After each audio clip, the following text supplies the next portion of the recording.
Mishnah learning today is sponsored by David and Judy Marwick in memory of my father on the occasion of his 43rd yahrzeit, Harav Simcha ben Yitzchak Kalman. To sponsor a day of learning, go to mishnah.co/support or send me an email. Okay, we're on Batra, Perik Yud, Mishnah Gimel, third Mishnah in the 10th chapter of Masechet Batra. We're continuing to talk about a get. Okay, so now we're talking about a get that you write between a husband and a wife. Says the Mishnah. Kotvin get li ish afapisha ein ish doimo. You can write. The guy can have the beit din or whoever have the sofer write a get for a man, even though his wife is not with him and not in the same place. Vashover la isha, and the woman, she's going to give a shover. A shover is the receipt. Afapisha ein ba'ala ima, even though her husband is not there. Okay, ubilvad shehema kiran.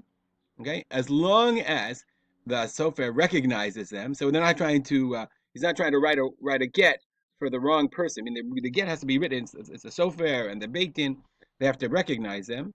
Okay, because you don't want the husband to be writing a get for another wife that they don't know. Meaning they don't want. They want to make sure that it has to be l'shem ha'isha for the sake of the woman.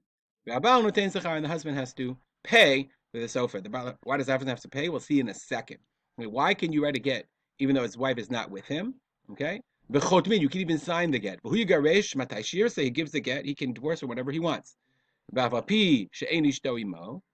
though his wife is not with him, she doesn't have to agree. He can give her the get. I mean, against her will, she doesn't have to. She has to agree to receive the get, but he doesn't have to have it written. He can coerce her to receive the get. He can give it to her even if she doesn't want to be divorced.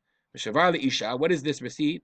When he pays her the ketubah that he owes her when they get divorced, she gives him a shovar. Chovhu la uzchut leba'ala. Okay, meaning it's bad for her but good for him. Meaning you could do something against somebody's will. You could do something without their knowledge as long as it's a zechut. So him having this shovar, this receipt, is a zechut because it's a merit. Because once he pays, he wants a document saying that he paid. You can do a zechut before a person. You can do something on behalf of that person, even without their presence, even if they don't know about it. So she can have the shovar, the contract written up saying that it's like a receipt. She can do the receipt even though he doesn't know about it because and he can do the get without her knowledge because he can divorce her ba'al korcha.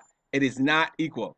Well, that's the way the halacha is described. Everyone complains that it's not equal, the standing of the man and the woman, and that's absolutely true. In the Torah, the husband gives the divorce, the wife does not. Nowadays, the woman has to accept it, has to receive it. She has to do it midat. We don't give the divorce ba'al korcha. Similar. So let's move to a different kind of shtar. Kotvin shtar leloveh, afapi she'ein malveh imo. A person wants to say, like he wants to write up a contract saying, Reuven borrowed money from Shimon. So now Reuven can have the.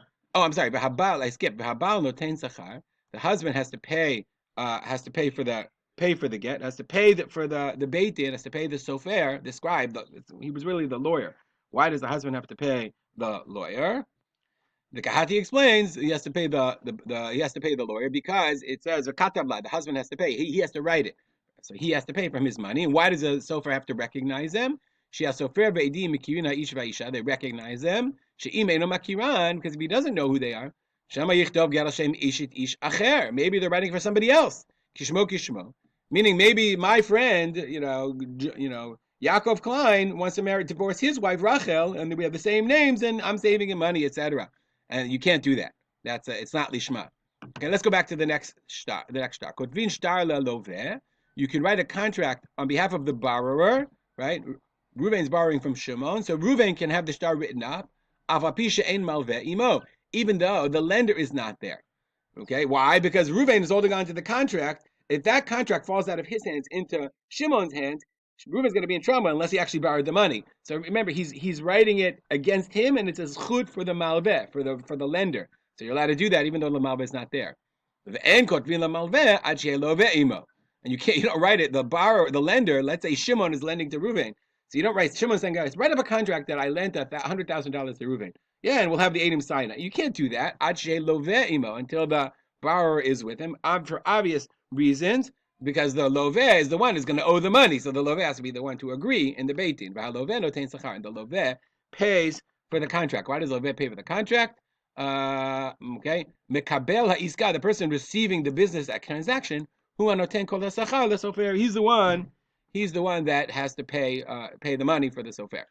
Okay, let's.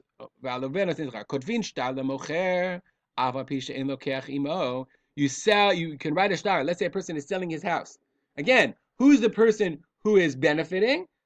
I sold my car. I sold my house to Joe Schmo. Joe Schmo's benefiting because it's going to be his property. So I can write the star. I can have the star written up in Beit Din, even though the buyer's not there. But but similarly, you don't write it for the buyer until the seller is with him, because the buyer is going to, and the contract. And remember, the contract is signed by the Edim. The Edim sign and say, this contract thing was sold to such and such for such and such an amount of money. We don't know whether the money was passed over. So if the guy shows up, you write it for the lokeach. Yeah, write a contract that says, I bought Joe Schmo's car. Now I show up with Joe Schmo and say, yeah, I've got a contract for your car. You don't do that. Until the mocher is there.